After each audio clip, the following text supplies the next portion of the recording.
Morning, Tony. Sorry, I apologize. I haven't got back to you with your email yet.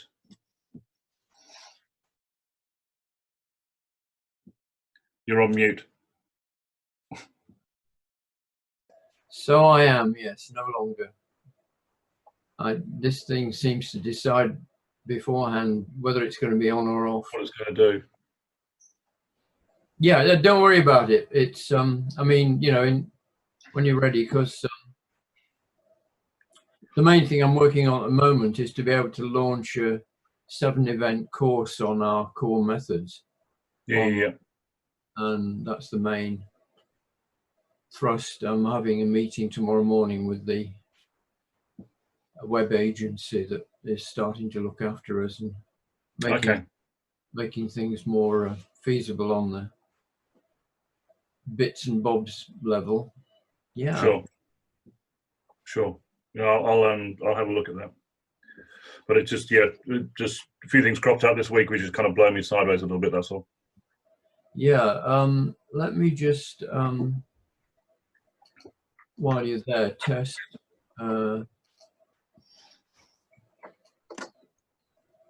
That share screen is working okay? Yeah, that's fine. Great. Well then, I've no excuse. It's all set up here. Yeah, people tend to. Well, it depends. There's a few people start to emerge about now, but yeah, it also tends to trickle through into sort of 5 past, 10 past. Yeah, well, it's same with our colloquia. It's even the keen ones can end up being 5 or 10 minutes. I think the thing that gets me is the regular. Now I've got the registration method. The regular registrars will never show up. I'm wondering whether, in fact, to write to them, because I've got a trace now from Eventbrite. Oh yeah. Yeah, because I typically go through Eventbrite, but you use the same number all the time, don't you? So yeah, I mean, once you're part of the club and you know that, I mean, you can bypass it, which is fine because, you know, it's.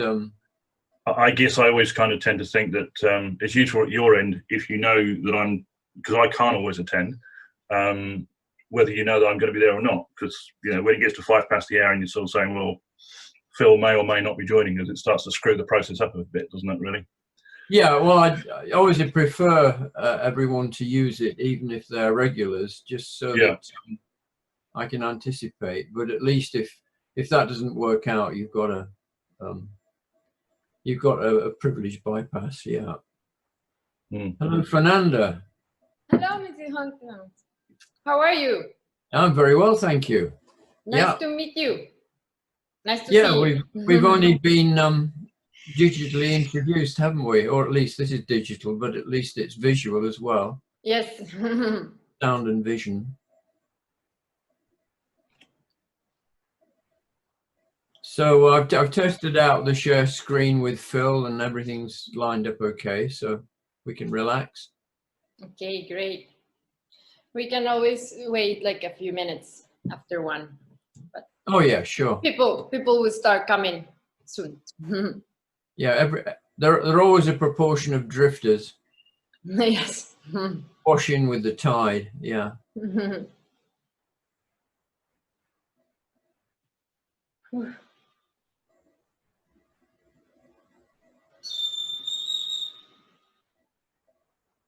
Hello, Edward. Hello. Hi. Good to see you again. It's been a while. It's been a while. How are you doing, Tony? Thanks for good. Yes, yeah. Supporting this. No, I've been looking forward to it, and we'll see. I think I've got something you're going to find very useful, but I can't be the judge. I can't be the judge of that. I'm sure of that. I'm convinced. Yeah. I'm currently trying to get the details set up to be able to launch an online 7-event course on our core methods, which I'm not sure when, but I really wouldn't want to try and launch it later than June, sooner hopefully. And so that's this is interesting because what we're doing tonight is a piece of that puzzle. So it's a chance to test drive something as well. If you need help or support with that, we'll be glad to. Well, Yeah. you're on my little list of key people to approach when I'm ready and say, well, this is the deal we've come up with. What do you think? And is there something we can collaborate on? I mean, you know, I mean, in other words, it doesn't have to be the way I'm going to deliver the course for this particular prototype, but that's the kind of well, let's use the old-fashioned term. That's the curriculum that that we could make available, and I think I mean, the main thing I've been struggling with for about 3 years is how to get the feel of this work online like this, and you know, what's the homeopathic dose that gets people started in a different way from just seeing the documents or you know, looking at screens and things. So that's I converted the university to online in 1996. Oh, you're way ahead of me then. Although I've deliberately ignored MOOCs and or, you know, the usual asynchronous stuff, because my original research director in my 20s sent me the task of we've got to find out how to do Oxbridge type tutorials over computers, which is like totally incongruent. So that's been one thread of my life's work is, damn it, you know, I'm not going to give up until I figure this out. And the technology's catching up now a bit. Yeah, I mean, this certificate program we're in right now uses only about 10% of the tools we actually use in our more formal programs. I'm sure, yeah. Well, I'm definitely coming in at the right end of the informal, more kind of conversational learning type scene. We'll be happy to help you, Tony, with that. Brilliant. Okay, well, I'm meeting my new web services person who's there's a little outfit in Edinburgh that specializes in helping not-for-profits, which we've tapped into, and the key person there, Laura, is very good. So I you know, if I've got some guidance on what the priorities are, I've got somebody who can do the digital stuff that I can't. The biggest secret is that it's not technology, it's methodology. Yeah. People focus on technology and try to teach using technology. And that's aimed at total failure. So the success is if you focus on methodology, on learning principles and how a student learns, and not on how to teach. Yeah. Well, the first thing I did when I raised this with my new colleague was to reject her proposition of building a learning management system. Forget that. Yeah, exactly. Moodle costs $100 a year for every session, every platform you open, and we invested $80,000 back in 1990s in developing our own platform. And the first day I saw Moodle, I threw out those $80,000 and I said, forget it. Yeah, well, that's it. I'm sorry you had to learn the hard way there, but I'm really reassured that I don't have to now. I've had the advice. Yeah, not that I've got 80 grand to play with, but Moodle came out in 2005, 2006 on a commercial basis. So before that, it was Blackboard and a few others, and nothing really worked with for what we wanted, and that's why we developed our own. I mean, we were too early. Yeah. Okay.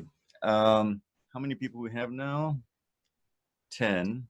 We usually get up to about 20, between 20 and 28 participants. But I don't know, Fernanda, if you suggest that we start. I've built a bit of slack into my plan, so okay. We can give a couple more minutes or so. Well, maybe what we do for the time we're waiting is if some of the participants want to introduce themselves and you have a background. That would be helpful. Yeah, who you're really talking to. So please go ahead. Greta or Phil, those are the ones that I have on screen right now, but just feel free to introduce yourself to Tony. So hello, and I'm waiting.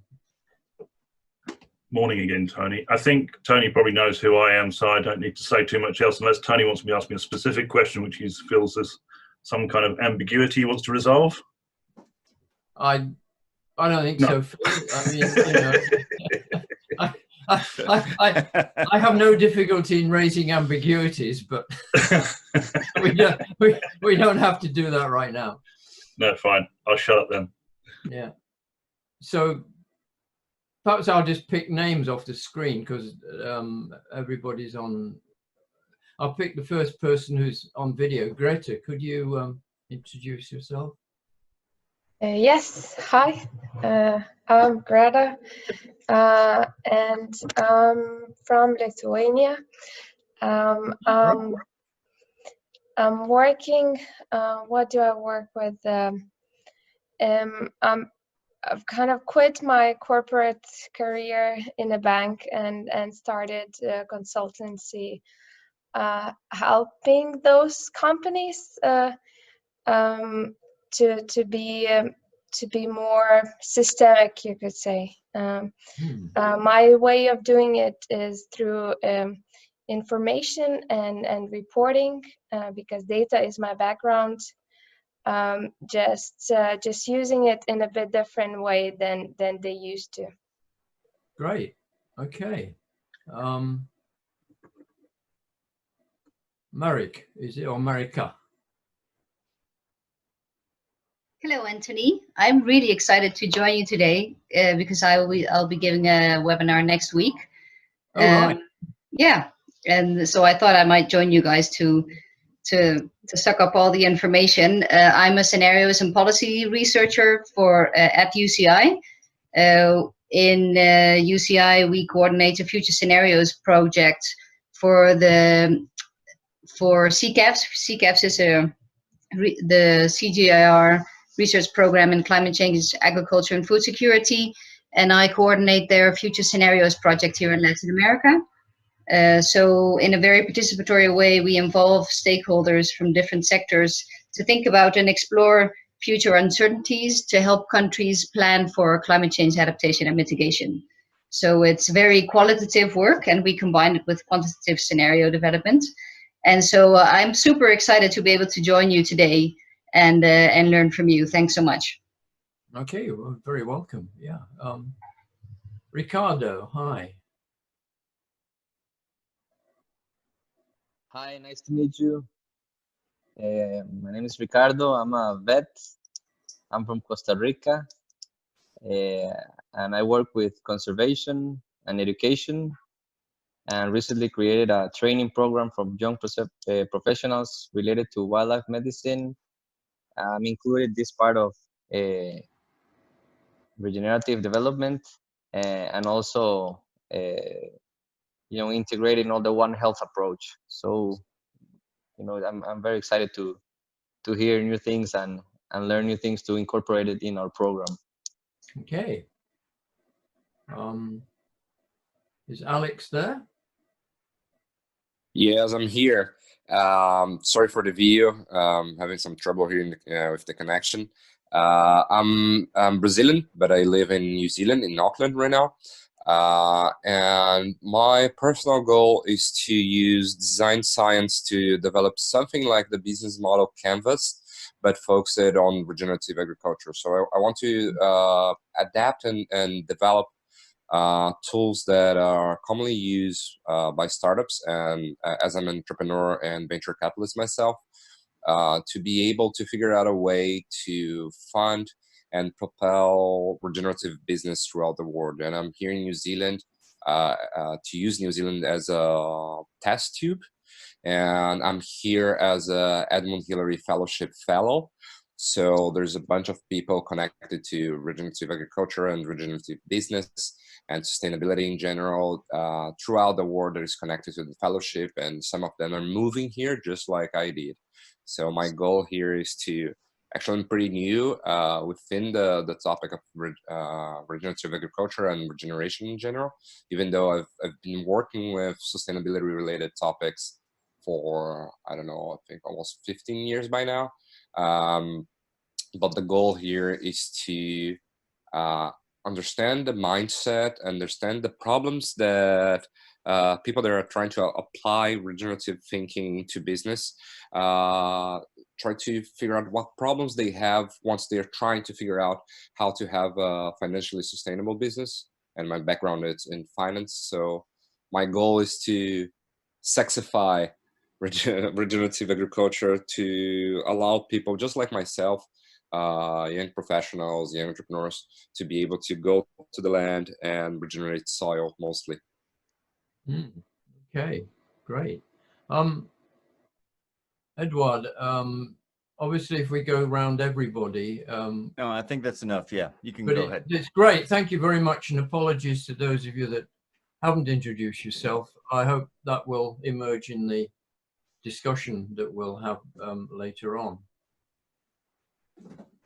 So let me just things organized here. So I'm inviting you to participate in what I'm calling a global regeneration lab. It sounds incredibly ambitious, except for the word lab at the end, which suggests it's also just a small bench and a few plant pots on which you can try things out. And I've designed it arising from decades of research into systems and futures thinking. So I'm fascinated that work with scenarios is going on. That's one of my fields. And how to facilitate strategic collaboration. And I emphasize collaboration because I had a very difficult business proposition when I ran a consultancy, which was to tell the client that if they worked with us, they'd have to think very, very hard, put in a lot of time and pay for it. And usually they wanted to get McKinsey to do the work for them and give them the answer. So, but I learned a lot from that process. So let me just activate screen share.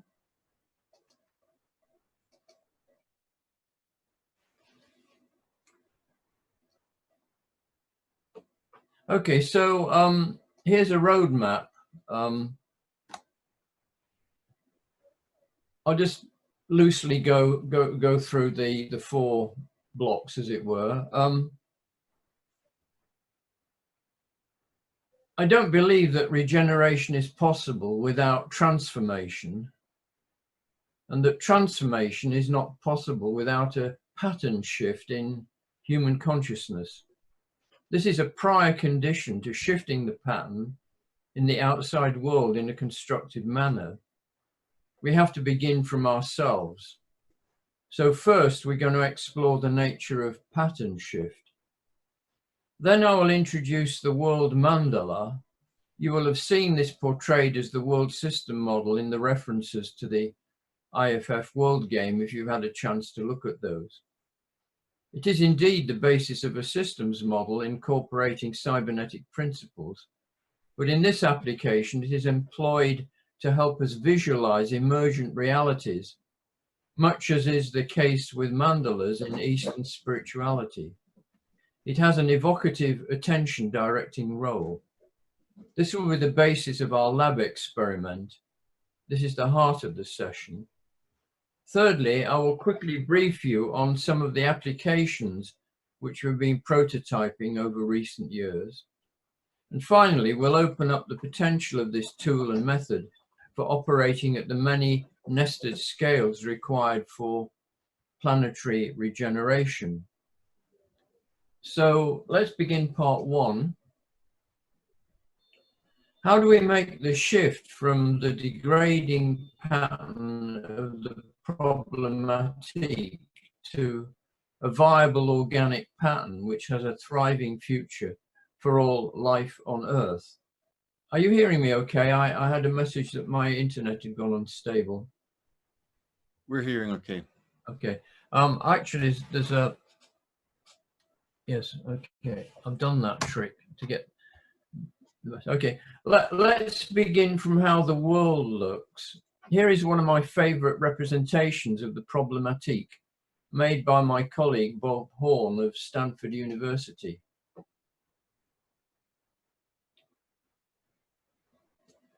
This is a snapshot of the global problematique taken around 2000. I'm sure we can add a few more trends and plenty of extra twists and turns, but you get the idea.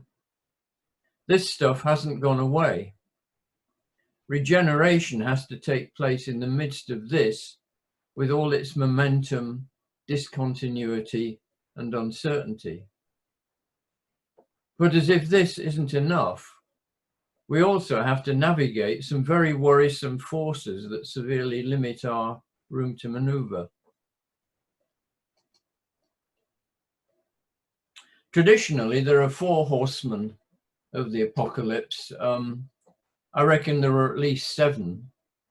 So let's have a look. Global environmental degradation requiring generation of the whole human Earth life-giving system. Well, I don't have to explain that to you guys. That's why we're here.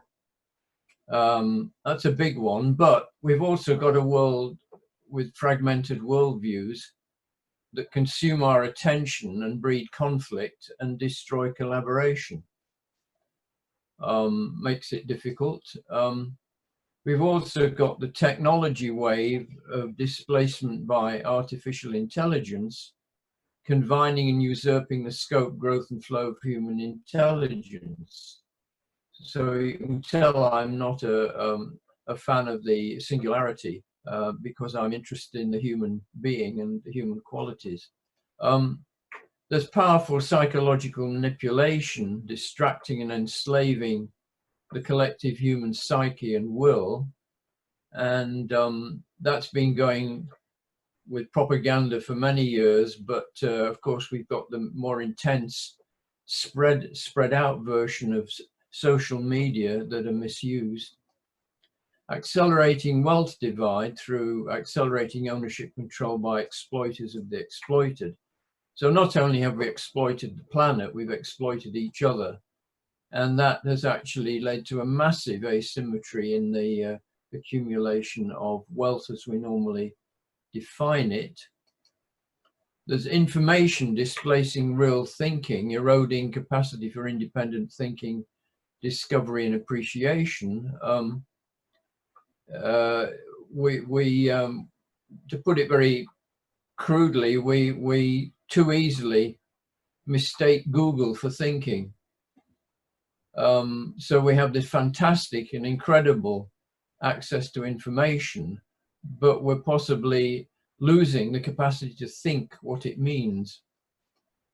And then the suppression of other ways of knowing by mega institutions and cultural norms that marginalize first-person spiritual discovery and maturation, particularly through reductionist science, but also through rigid religious belief. So that's in the face of all this, we definitely need to transform. So how do we navigate this? Well, we need to clarify that transformation is a special kind of change. So we're going to look at an idea we've come up with as to how it's different. Firstly, but to lead into that, let's just look at a simple kind of visual language to clarify things.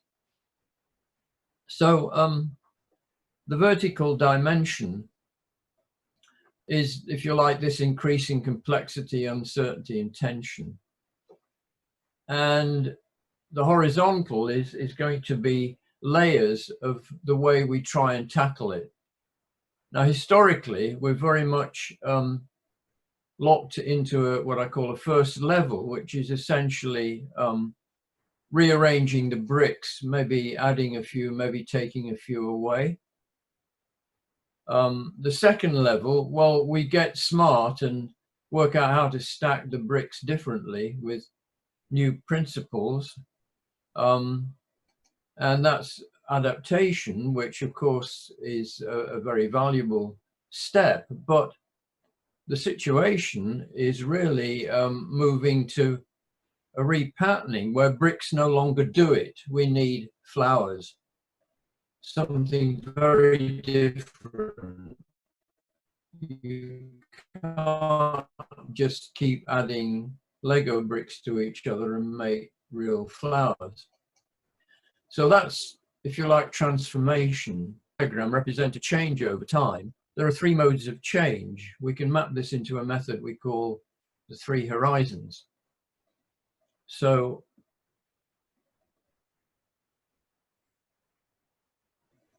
where am I? So the vertical dimension here is really how we fit with the environment. And clearly, for a while, maybe for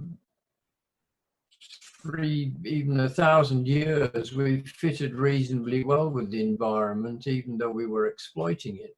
But now that fit is declining rapidly. You might sort of, using business language, say humanity is decreasingly fit for purpose. Horizon 3 is where you go to if there's transformation, bringing out the completely new pattern, perhaps a non-linear systemic world that's more congruent with what's really going on. And Horizon 2 is the turbulent battleground where transformation has to be won, or we end up stuck with adaptation or adjustment, which can't regenerate. And so that leads to consequences. So let's go into the dynamics of this pattern shift in Horizon 2. Here's a systems model, a very, very simple one. It's based on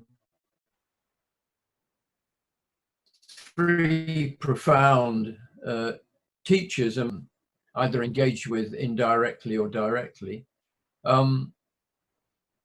Gregory Bateson, the pattern that connects.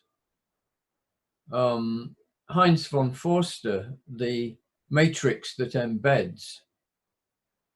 And so the loop here goes, the pattern configures the activity of participating, which then produces the pattern. And so you get a reinforcing loop.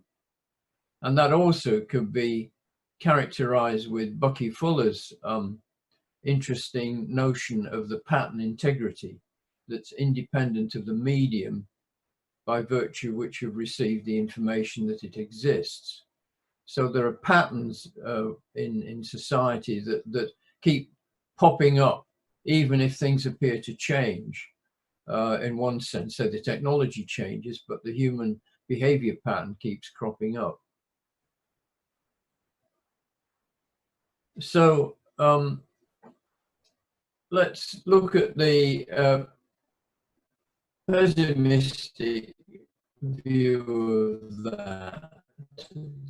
This dynamic is really a lock-in that participating, remember the clashing worldviews and fragmentation, that reproduces the fixed patterning.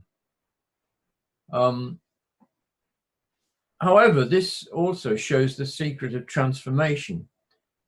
If we can intervene in the patterning and develop repatterning, and reconfigure so that the participation is increasingly open, then we can get a beneficial dynamic from this loop. And that begins to move us out of the rigid world into the transformative world. Now, the thing is, we can't do this just by what you might call casual inheritance. This is new territory, and we need new kinds of thinking. So a requirement for that, as our colleague who's on your contributing to your faculty, I think, Daniel Wild puts it, we need a new cultural guidance system, or a more effective one. To skill up the transition, we need to design thinking, we need understanding of the living systems view to be woven through the curricula from preschool to university and beyond to lifelong learning opportunities for all. So I see the Global Regeneration Lab as our little contribution, or one of them, to this task. So the aim of the Regeneration Lab is to make an experiment with this green loop here.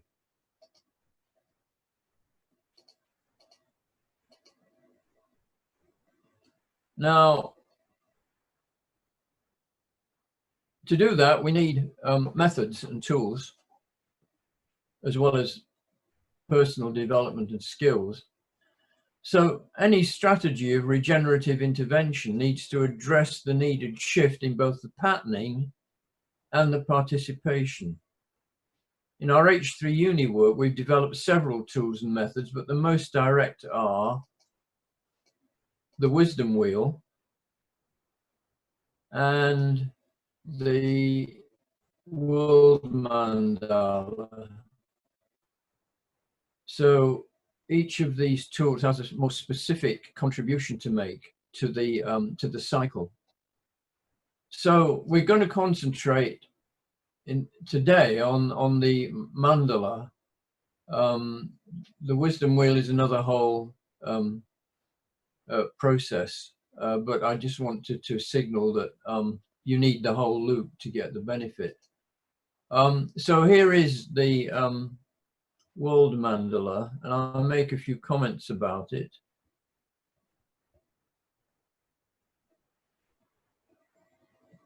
So it's a tool to help us to take into account the fundamental dimensions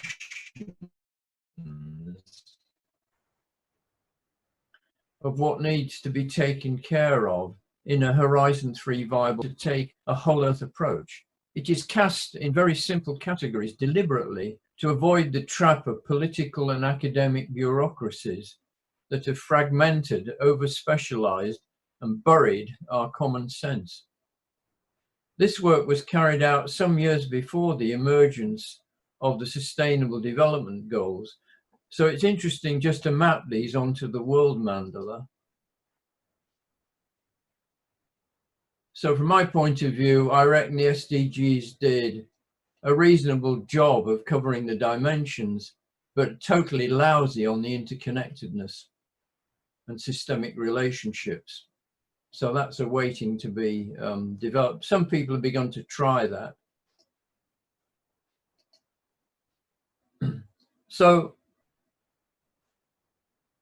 to read the mandala, I'm often asked why 12, and if you want the simple cognitive answer, it's because we're very used to looking at clock faces, but we find it very difficult to think of more than two things at once. So 12 is quite a stretch.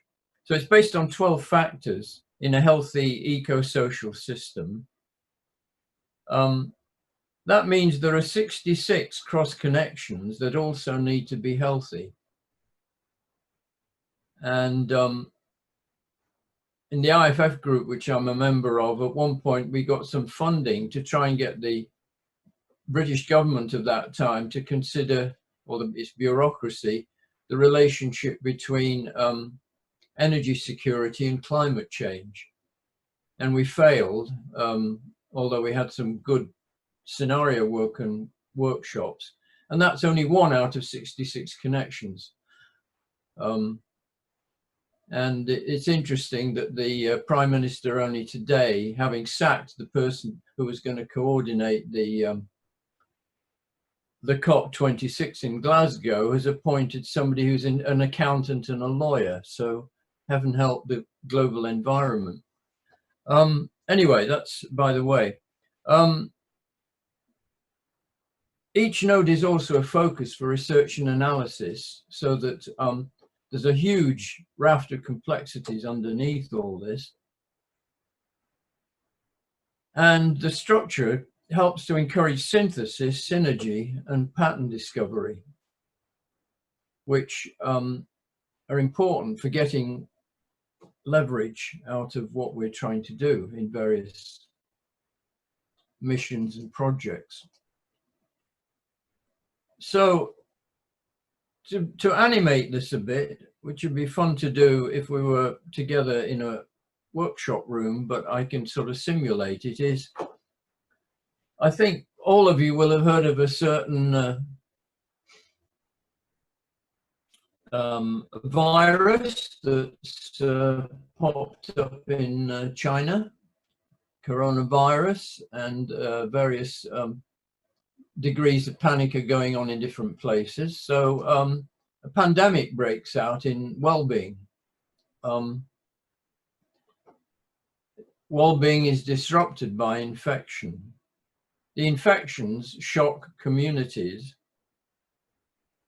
The infection also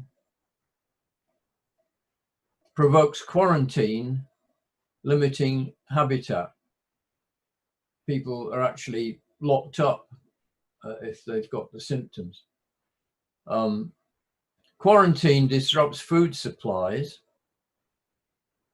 Difficult to do your shopping if you can't get out. And the illness and the quarantine also start restricting trade. And already even the whole economy, global economy, is suffering from that. And trade overseas will reduce wealth. And the community, increasingly distressed, puts new pressure on governance, just as governance is putting pressure on the community to try and keep things under control.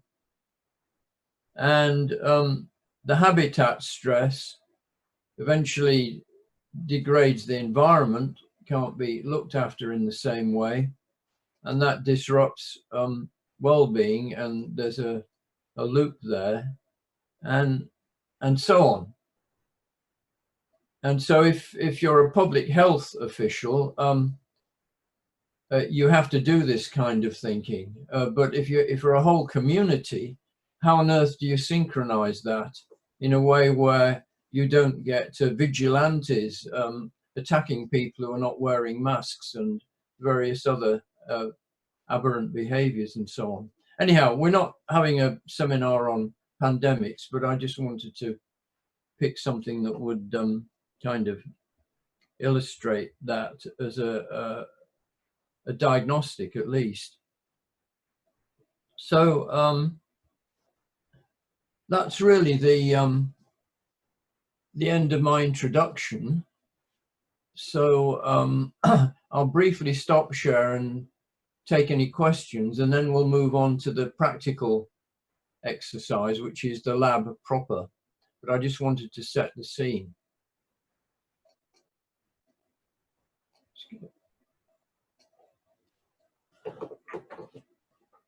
Okay, oh gosh, it's a bigger group now, that's nice. Welcome to those of you who weren't in at the start. Tony, could I ask a quick question in terms of how you alighted on the respective table, the labels on the mandala? For example, you've got climate change intensity, water availability, and biosphere, I think, were the ones that, or ecosystems functions, I think, in the first place.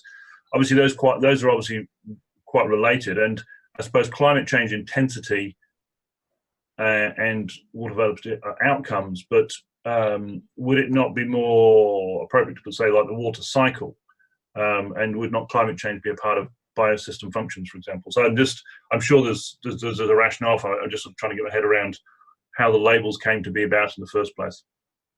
Well, the rationale is partly the human mind. The idea of the mandala is to appeal to what people are concerned about. So we can use this at a level of an eco-village, say, not necessarily as a professional investigation of the ecology of water shortage or something like that. That can fit in there. Another basis for it was the earlier work of the Club of Rome in the first global revolution. King and Schneider, they had a diagram like this, which I thought was very interesting and suggestive, but inadequate. Other things feeding in was the things I learned over probably well over a decade of global scenario planning for large corporations, where one had a privileged transdisciplinary approach. And it always came up that that although it was clear that we'd do better if all of us could do some futures thinking, that the complexities of the way it's treated in professional and bureaucratic circles was not very community friendly. So if we were working in a different context, and so this might be where, for example, this mandala is regionally customized, we might highlight things rather differently.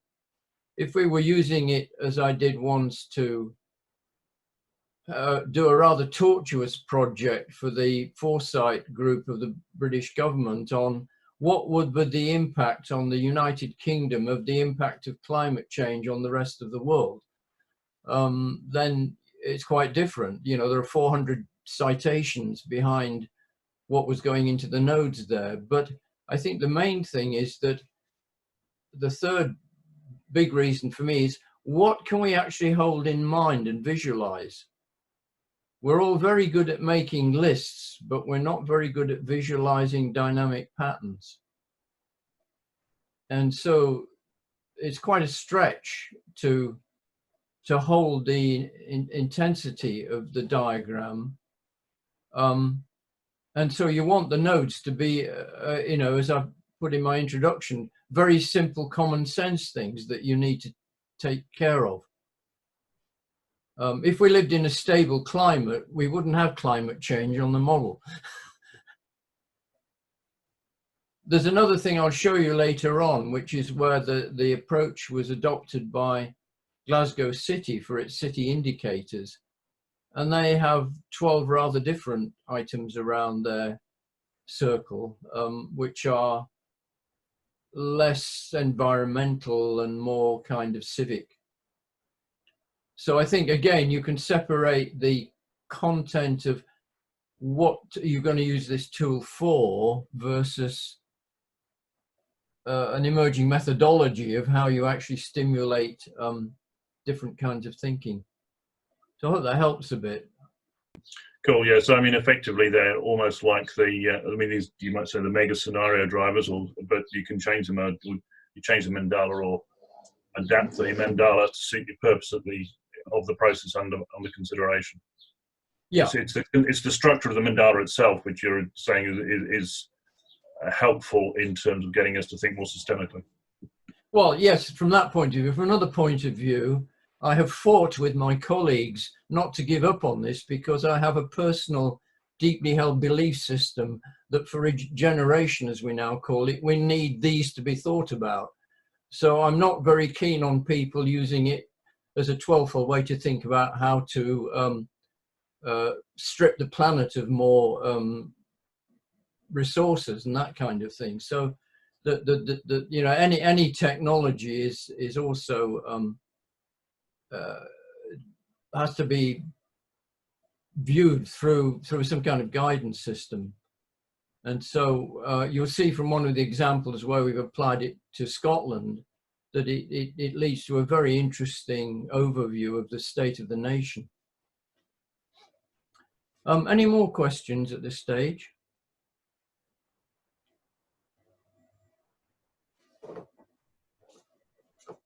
Okay.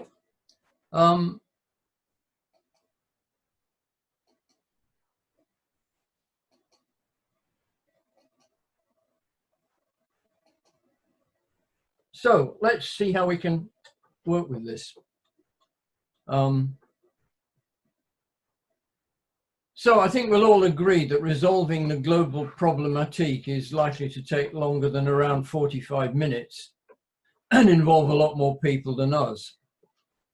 So, and also, despite the growing effectiveness of online facilities like this Zoom, for example, there's a difference between what can be accomplished face-to-face over time and a brief ad hoc encounter on the internet. So the little lab experiment is around what can be done in the time available to give you a feel for how this might work if you were able to do it more fully. So what I want to do is to alert you to the possibilities of using the World Mandala as a holistic and synergetic guidance frame for groups and networks to find extra leverage and acceleration in their regenerative collaborations. So the way we're going to try this is as follows. So we're going to try and construct a synergy potential diagram from a sample of 5 perspectives organized by and mapped onto the mandala. So there'll be individual work. You'll be each tasked with an exercise of 5, maximum 10 minutes. A bit of homework, not at home if you like. And then we'll go into some group work, and I'll facilitate the collection of a sample of 5 ideas, and I have ways I want to do that, which I'll explain later, and map them onto the World Mandala so we can see the emergent complexity. And then we can have a little discussion of the implications of viewing the complexities of regenerative thinking in this way, and make the link to the use of this as a collaborative strategic tool. So I hope when we get to the group work stage B, we're beginning to make connections with our own work and beginning to get a feel for some potential. So if I was giving you a handout, it would look like this. So I'd like you to think about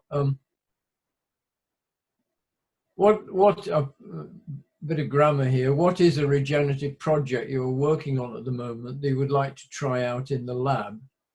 Or if you're not working on one at the moment that you would like to work on, describe it in a sentence or phrase that communicates the purpose and the focus, just to sort of anchor it.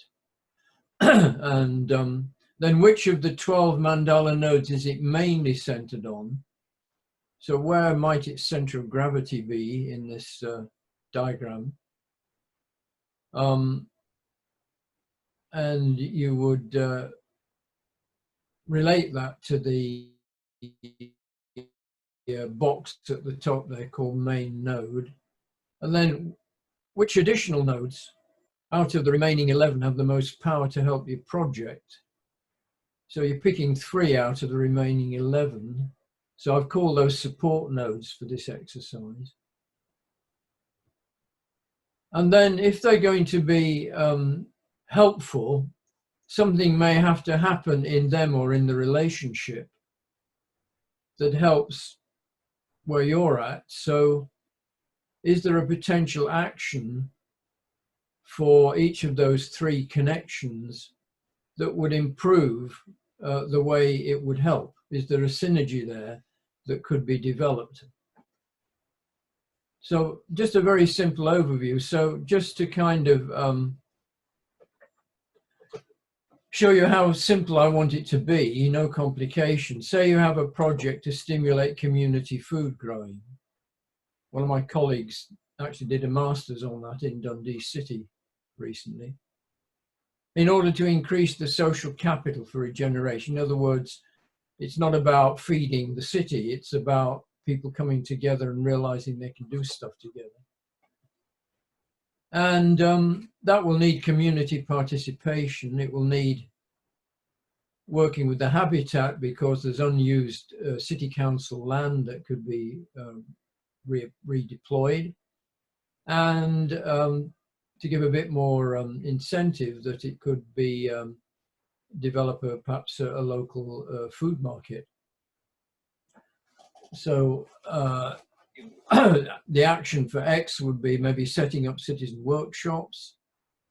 Action for Y would be enterprising small-scale leaders who, you know, might want to run a market stall for people. Habitat, get the council to get their charts out of the drawers and show where there's land that is not being used to any useful purpose that could be recommissioned. So we're going to have a diagram like this. I'll explain how that works, but there's a correlation between these little circles here and the main item and the three linkages. And just to enable you to visualize it a bit, let's suppose in our group we came up with 5 projects that were all slightly different, like these: reducing poverty, community food growing, public renewable energy, water for drinking, irrigation, protection of endangered species. Now, I know this is very location sensitive, site sensitive, culture sensitive, situational sensitive. So this is a massive abstraction, but I ask you to bear with me that you could imagine something like this occurring in some locality. And so let's say that the reducing poverty team, sorry, I went too quickly there, came out with focusing on community, governance, well-being and habitat. The community food growing went out to community, habitat and trade, as I did in my little preamble. Public renewable energy went to changing the governance of energy supply, redistribution of investment, and responding to the pressures of climate for renewability. Drinking water, perhaps there's a difficult situation which needs proper drinking water and irrigation, perhaps changing the way the habitat is structured for water conservation. And suppose there's an environmental project that requires the protection of some endangered species, getting the community involved in being interested in that, shifting the worldview about the exploitation of life, and doing something to regulate the illicit trade in life forms. So imagine that some pattern like this has emerged, all separate, but then you begin to see they tangle up. So the diagram is something like that. Now, where you've got connections in common, say here you've got an A, an E and a B together at the top left here, is that a potential for cooperation? Is there something in the way that that community node could be addressed that would be very helpful to here, here, here, here and here, to 5 connections? And similarly here you've got another set of connections that might be linked up. So you could begin to use this as a heuristic tool for searching for synergies.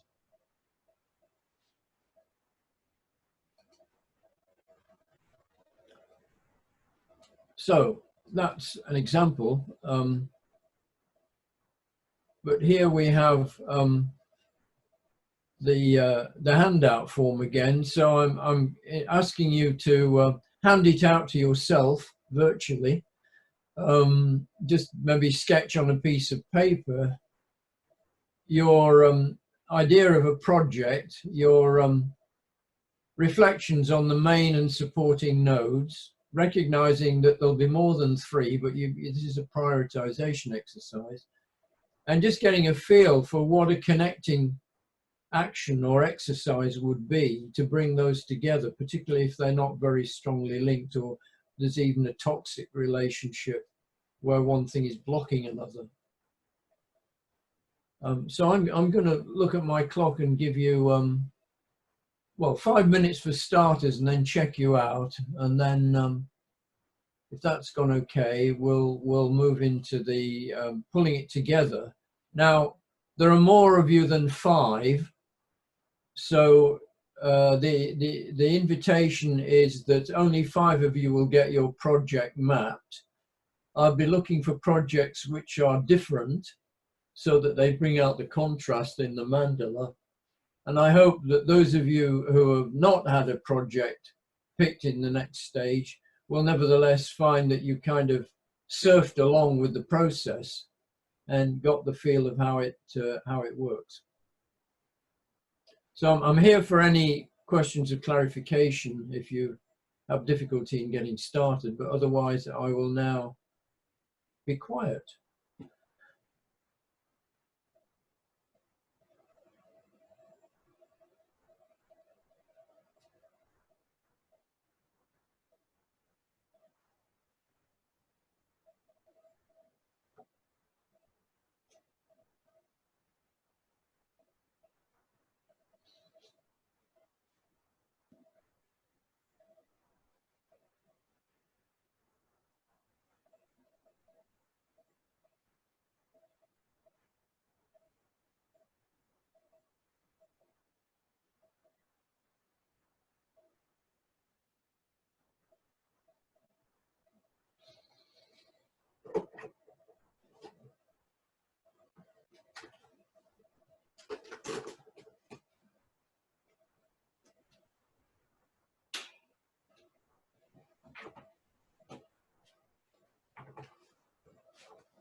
Sorry, can we see the mandala again, in case some of us don't remember all the 12? Oh, good point. Yes. I should have had a screen that did both, shouldn't I? We can do that easily.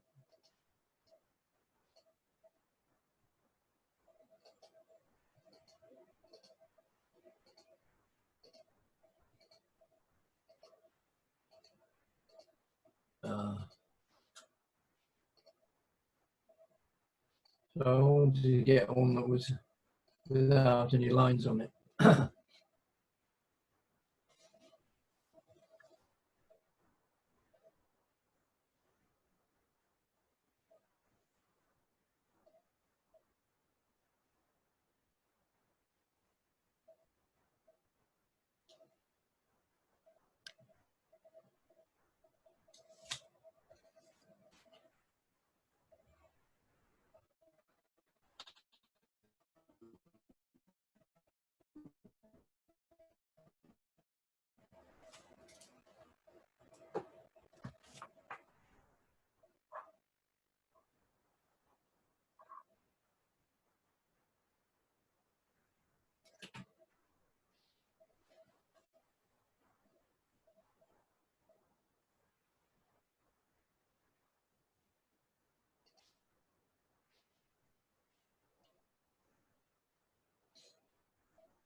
Anthony, could you perhaps flip to the next slide every once in a while to see the rest of the questions? Yeah, I will. What I will do is I assume most of us will have picked the mandala nodes at the more or less at the same time. what I'm going to do is to that's the form, and yeah, if I do it this way, it'll work. Yeah.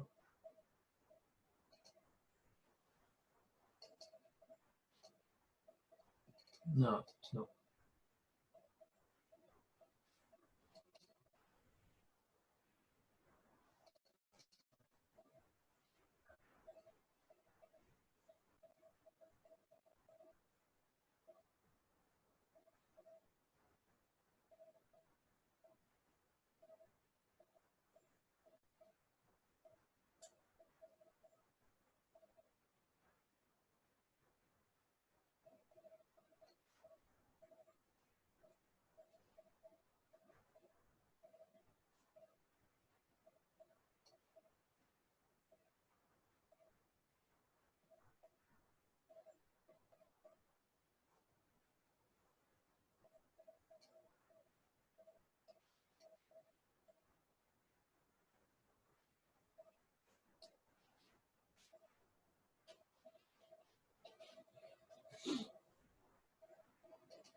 Okay, well, we nearly had 10 minutes, so I'm sure there'll be at least five examples now that we can draw on.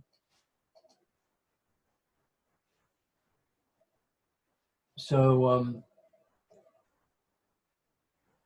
what I need to do now, I have to do this differently because of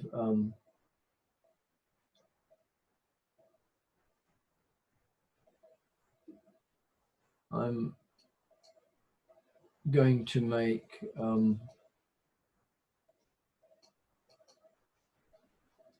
PowerPoint do things it's not meant to do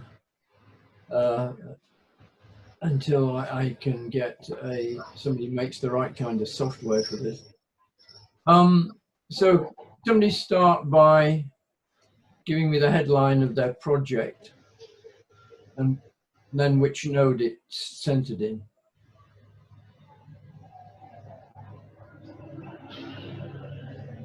Hi, this is Marike. Yeah. Maybe I can start because maybe can help the rest, because I don't think I did very well. So one of the things that I would like to do in my community is to collect and make compost in order to reduce waste and greenhouse gas emissions.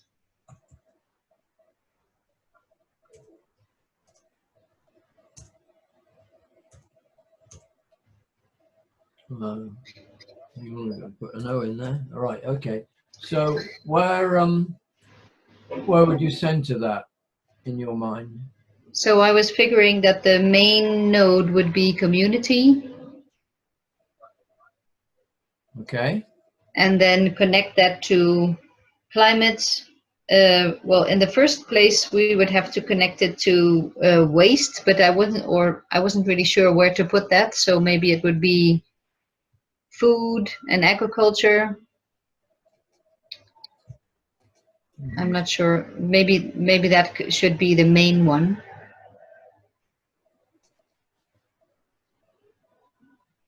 And then the second one, climate, and then the third one, ecosystem services. That was my guess. Okay.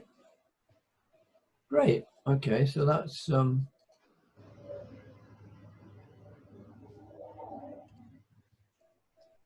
let's move on. Take another one that's not centered in community, if you've got one. Mine is very utopic. It's all right. Because we're just launching, well, we launched it a year and a half ago, an initiative that's called Regenerate Costa Rica. And the base is well-being, but I actually, with the PowerPoint, I drew all the mandala and all the connections, and everything is connected at the end. Yeah, well, the thing is, it's very hard to start with all the connections at the beginning. So there is a kind of progressive approximation of how you build up the levels. So what you're saying is that, so think of the three others as perhaps strategic priorities. You're not rejecting all the others. Yeah, it's governance, biosphere, and climate as a basic, but obviously it has to do with the way you produce food. It has to do with the way you use water. It has to do with habitat regeneration. It has to do with developing a local development that gives wealth in an inclusive way and not an exclusive way. That obviously affects trade. So I'm just giving you the idea of what we've actually done in this year and a half in terms of actions. Part of my hypothesis is if you're doing something really thoroughly like that, you will end up with the tangled web of this mandala. Basically, I almost drew all the 60-some lines. Yeah, right. Yeah. But then we can talk about other ways it might be helpful if you're in that very complex situation and you kind of empirically brought all this out because the situation, you know, requires it. Yeah. Have we got another one that's centered somewhere else?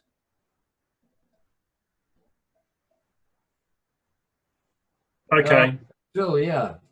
I've got one would obviously resonate with many, I'm sure. Taking business practice beyond sustainability thinking in order to embed ecosystems thinking in what I've termed alien disciplines. The thinking behind that fundamentally is that we tend still to compartmentalize this within business, or there are specific businesses which are set up for a sustainability purpose, but it's kind of trying to get oil and water to mix in some instances. So you're centering this in?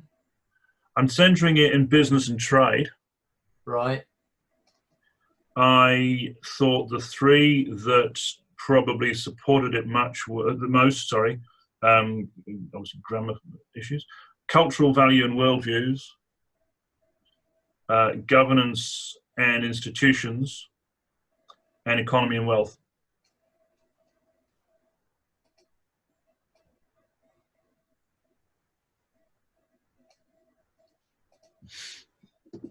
Great. Okay. Any offers for yet another one? Okay, can go with mine. Yeah. Mine is a project to transform traditional education for professionals related to health and environment. And it's in order to incorporate new concepts to change traditional worldview related to conservation and management of wild habitats. So my main node will be ecosystem services. And the other nodes, the second one will be habitat. Also will be influenced by governance and institutions. And the third one will be community and resilience. I think so, because also it has a lot of impact in the other ones, but I think that will be it. So you had, I might have lost the thread there. You had habitat, governance, and community. Oh, and community. Right. Okay. Yeah. Great. My headlines here are very, very brief, but so it'd be great if we could get one more just to complete the game.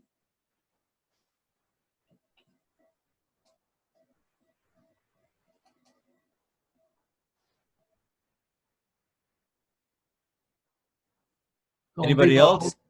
Come on. The beauty of this sort of lab is that it's a lab. You can just try something out, you know. I'll do it. Okay, Karina. I was thinking a project to create a regenerative lodge in order to be like the best option in lodging in some small town. So that would be like the main node. I was doubting about it, but I would say maybe no, I'm not really sure. It could be economy and wealth, maybe, as like the main business is to offer this. Well, it depends on the concept. Sounds a bit like well-being, but I'm using well-being in a very, very broad, inclusive sense, not just health. Happiness, joy, convivial life, all that stuff goes in there.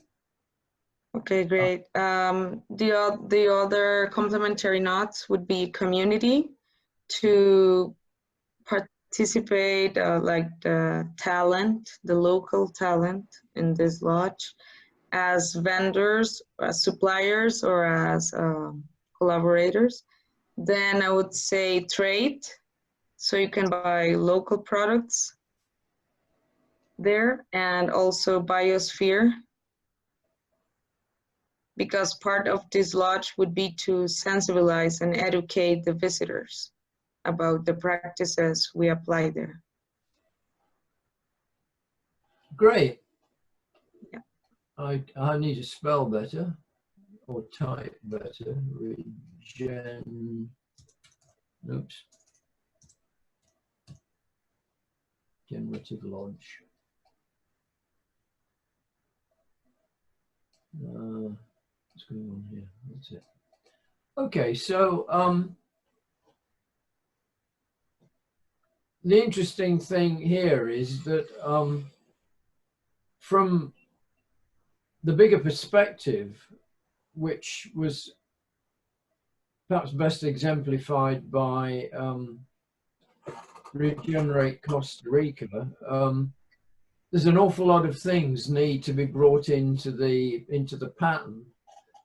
On the other hand, our human sort of entrepreneurial energy is always focused in areas that, you know, we have a passion about, and that is unlikely to be the whole picture. So the idea that that we can have groups of people, perhaps in a region, all working on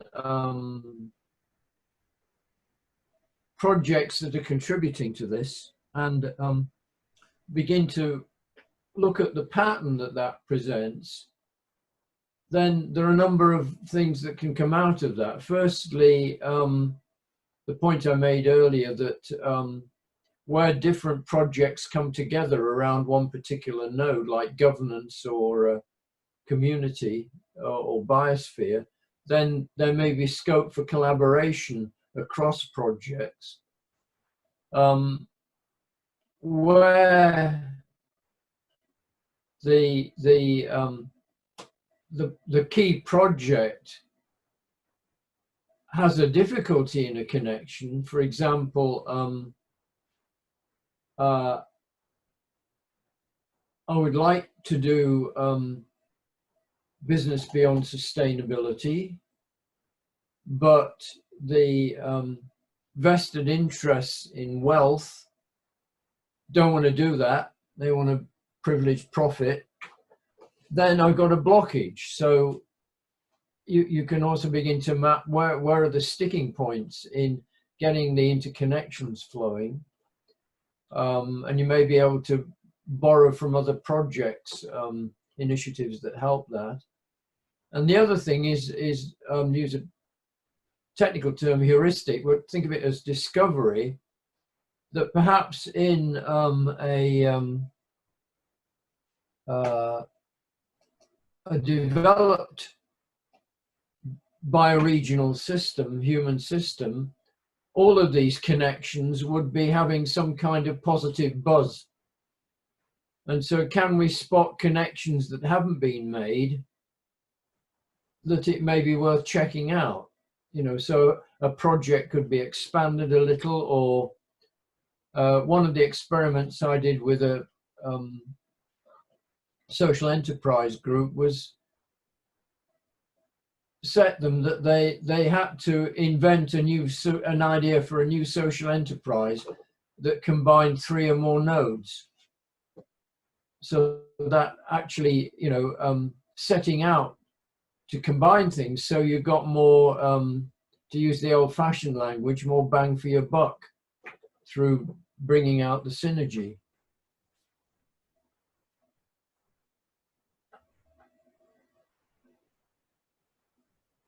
But it'd be interesting to have some reflections from you as to anything that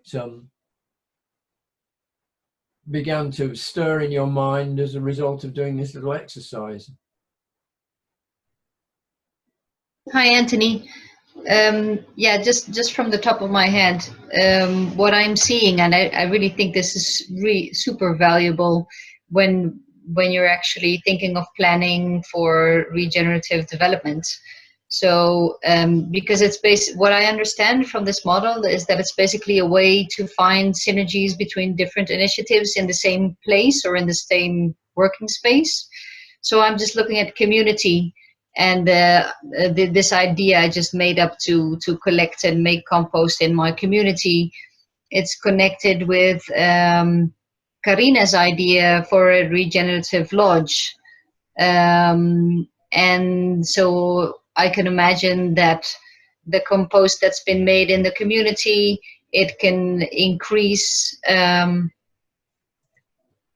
biodiversity within the community, but there could also be a movement of compost between the lodge and the community. And then there's also connection to professional education. So maybe you could think about you know, a whole capacity building aspect, both within the community and the lodge. So yeah, that's just a few things that I'm seeing, and I think it's super valuable. Thanks so much. Great. Well, thanks. That's the kind of triggering of thoughts, you know, of entertaining possibilities that we might not otherwise think of. And that becomes even stronger when this is used as a collaborative group. May I add to this, Tony, that I've been struggling for many years on how to truly integrate transdisciplinary approaches into holistic approaches, how to make that happen. And looking at this is actually a solution to that problem. By these connections, I can actually start thinking of which professionals I should bring together to really collaborate together to solve some of the issues or to create solutions for them. Yeah, in a way, that's a kind of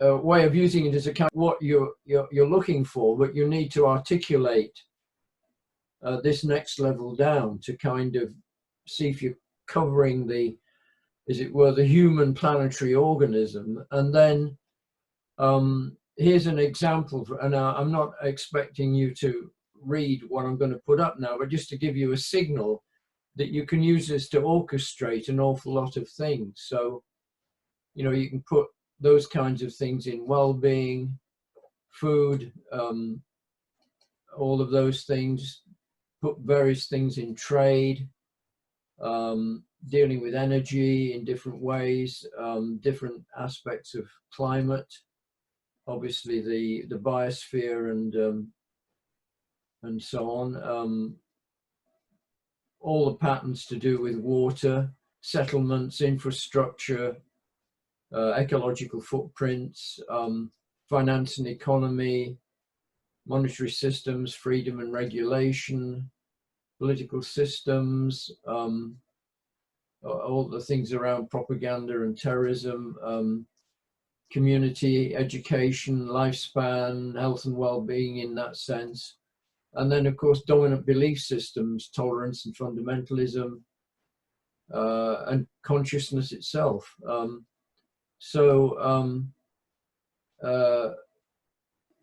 You can put in these boxes, as it were, as a planning experiment. You know, I've got my agricultural experts over here, I've got my financial experts over here, I've got some influence in regulatory circles here, and we've got this data on what's happening in the environment, and sort of how to kind of orchestrate that and bring it together. But another thing that we've done is, just go back to the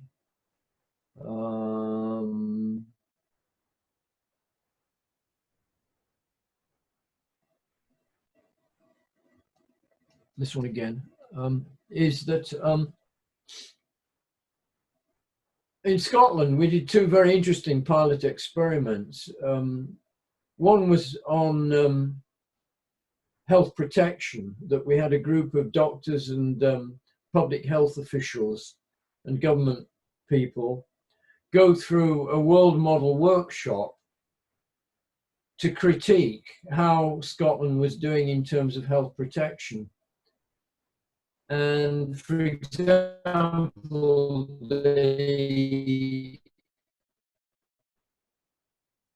the director of public health of one region who convened this was delighted that it forced some of the stronger voices in the group who thought public health was just about microbes and viruses to get a much broader picture of what the policies and responses should be. We also did it with obesity, for example.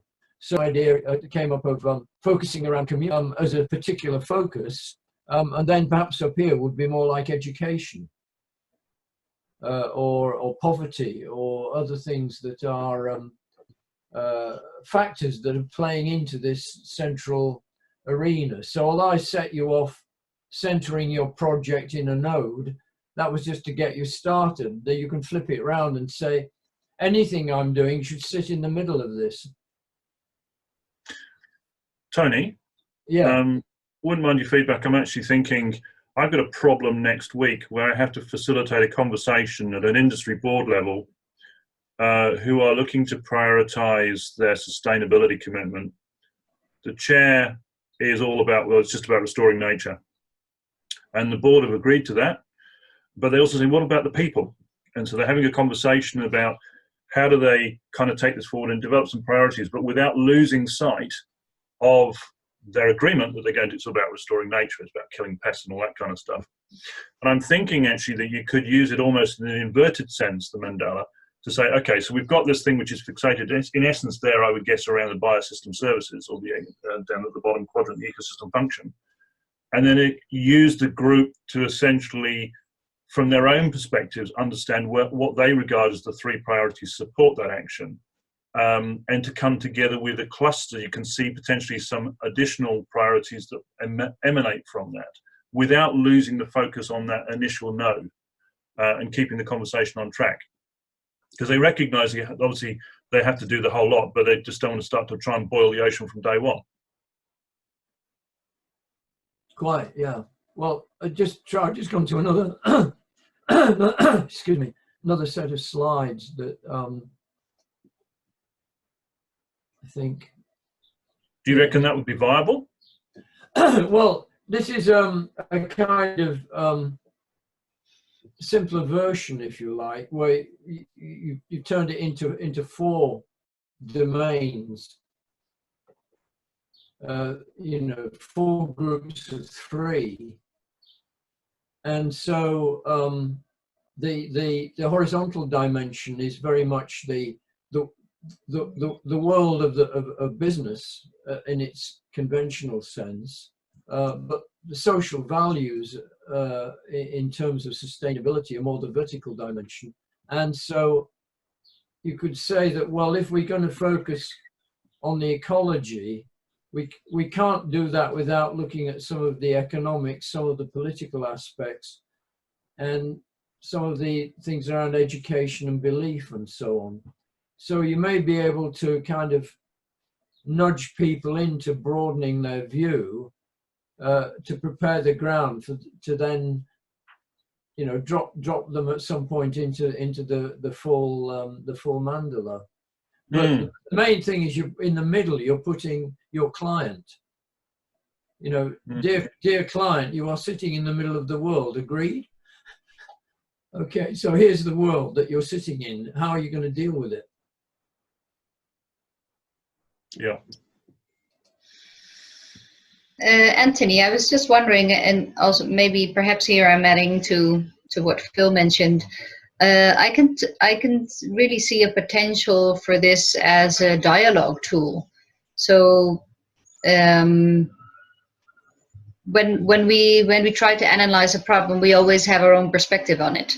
And so on our own, or within our own organization or government or country, we try to connect the dots and where's our priority and what other things are related to that. But you could set it in a dialogue context where you include all these different stakeholders, as Phil was mentioning, and you ask them, so where do you think is the focus? And what other things are related to this issue, and how we're trying to solve it? And I could even imagine that you do it in an iterative way, because in the first place you feel that it's related to certain 3 nodes, and then the stakeholders that you're talking with, that might be your clients, but they also might be the people that are most benefited by the process, to give you a different perspective. So yeah, well, yeah. That's a very good link. I'm just looking at the clock actually, because we're almost out of time, and I can sort of respond to that participatively we developed around this model a world game. I mentioned the city indicators briefly, and also the idea of understanding a whole region like Scotland, so you could have understanding Costa Rica. So here's a world game in Edinburgh that we did. How might we best secure Scotland's future viability over the next 10 years? The way the game structured is we're exploring the world of concerns around the 12 crucial areas and logging those visually with, breakout groups and everything. Then doing a little bit of light scenario thing of looking at combinations and the future implications, including synchronous failures. And then actually turning the mandala into a wisdom council. so that at the beginning of the game, each person or each pair is appointed to be a minister. But it's not a minister of transport, it's a minister of habitat. It's not a minister of culture, it's a minister of community and so on. So that you picture you've got a cabinet made of that circle. And so here the different scenario groups are working on their thing or presenting it to the rest of the group. But this was just a sample of one of the things that came out. And then for each of these, they've got the Wisdom Council saying, well, you know, in well-being, do this. In food, the wisdom is to do this. And you've got a very admittedly pretty idealistic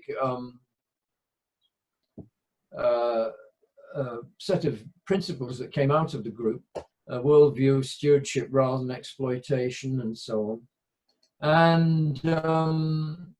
And you actually stage manage it, which is fun. So this was the yellow cards are people putting their wisdom recommendations into the whole structure. So that's one way we've done it. We've I could, and then we also did combined some versions from Scotland and actually used this as a way of saying, well, what is this? So I can't activate it, but supposing you said, well, where's Scotland in relation to climate change impact? You click on that and you get trends, infrastructure resilience, low carbon, economic growth, international impact, communications, environment. So the usual things you'd probably expect in a normal review. And then from the scenario work, discontinuities, there might be prolonged increase in the cost of fuel. That was when peak oil was all the rage. Extreme weather events, well, they haven't gone away. In fact, we've got one coming this weekend, possibly, of flooding. Research demonstrates extreme weather events are made at least twice as likely, and so on. So, and then you've got different ways in the website of just clicking around. But we thought that the idea of this being a way of gathering together the different perspectives, which would relate back to your point, Edouard, of how do you get people in the room to realize they're looking at a more complex whole, but it's quite entertainable. It isn't sort of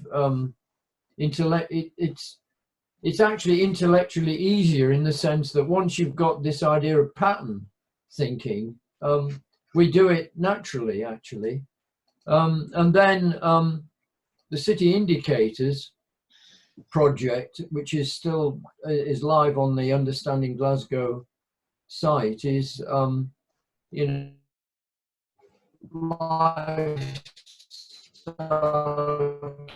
community, education, transport, environment, social capital, health, poverty, economic party. These are the things which several cities, I think Gothenburg and one of the cities in the USA, are sharing as city indicators for health. Unfortunately, the guy in IFF who helped them to do this isn't around anymore, and they haven't really worked on the implications of the interconnections, but they did and have developed a Glasgow game, which is like playing a game on the city indicators, a bit like the one I've just shown you on the world model.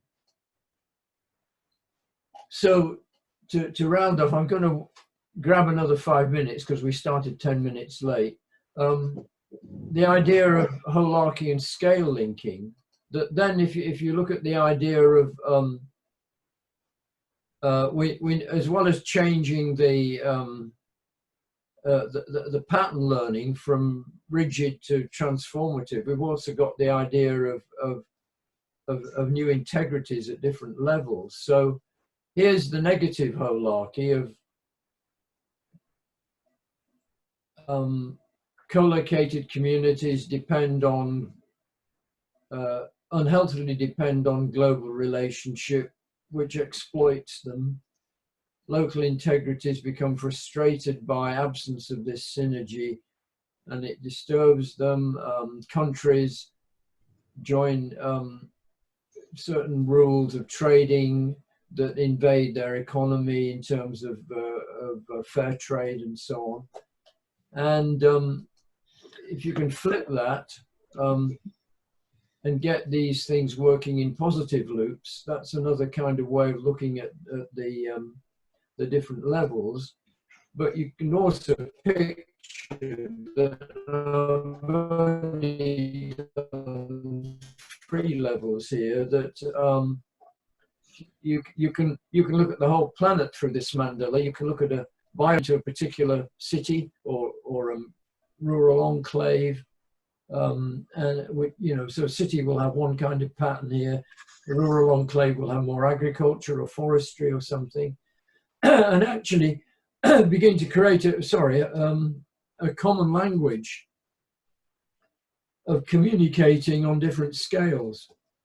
And I thought, well, that would link very nicely with, Daniel has got a couple of pages on the world model in his book, but he hasn't got this, which is, well, he's got this interesting and very lovely diagram here, but I've stuck a world mandala in the corner to say, well, hey, you could use this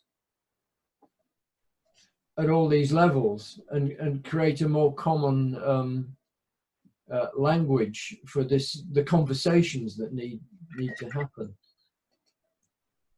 So this is the offer that H3 Uni are making. It sounds very grandiose, but I think you've probably got a taste that it's got teeth as well, and might just come in handy in some of the areas where we're perhaps not so good at putting things together and joining the dots, particularly the transdisciplinary thinking that's needed for the real regeneration. There is a book about the world game and the world model. I did a more scientific paper on the cybernetics of it. Daniel's book is a helpful source, as you all know, and I've got a new book out which goes into the paradigm change more thoroughly. It's more of a sort of deep dive read, and we've got various things on our website of some of the tools. And thanks, I'm 5 minutes over time. Oh, that was great, Tony.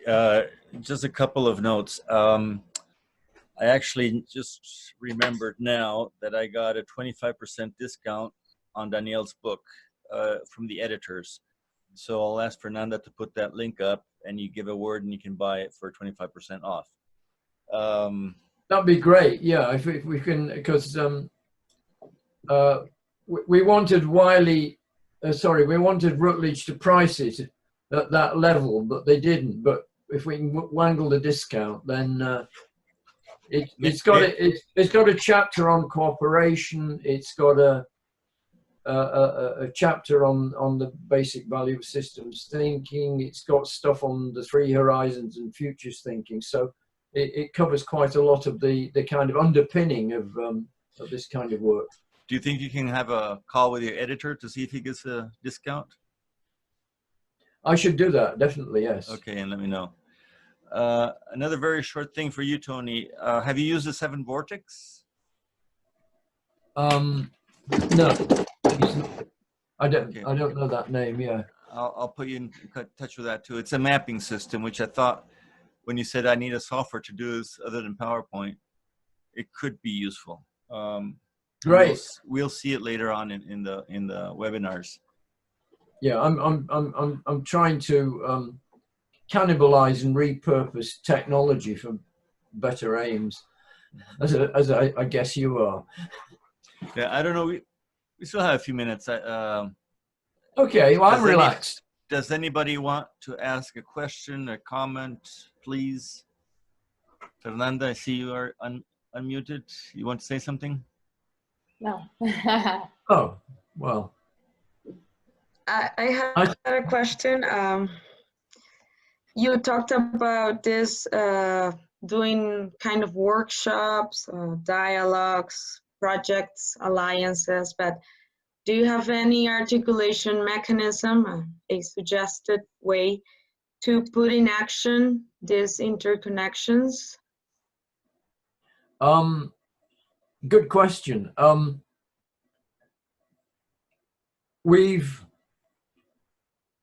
Where to start?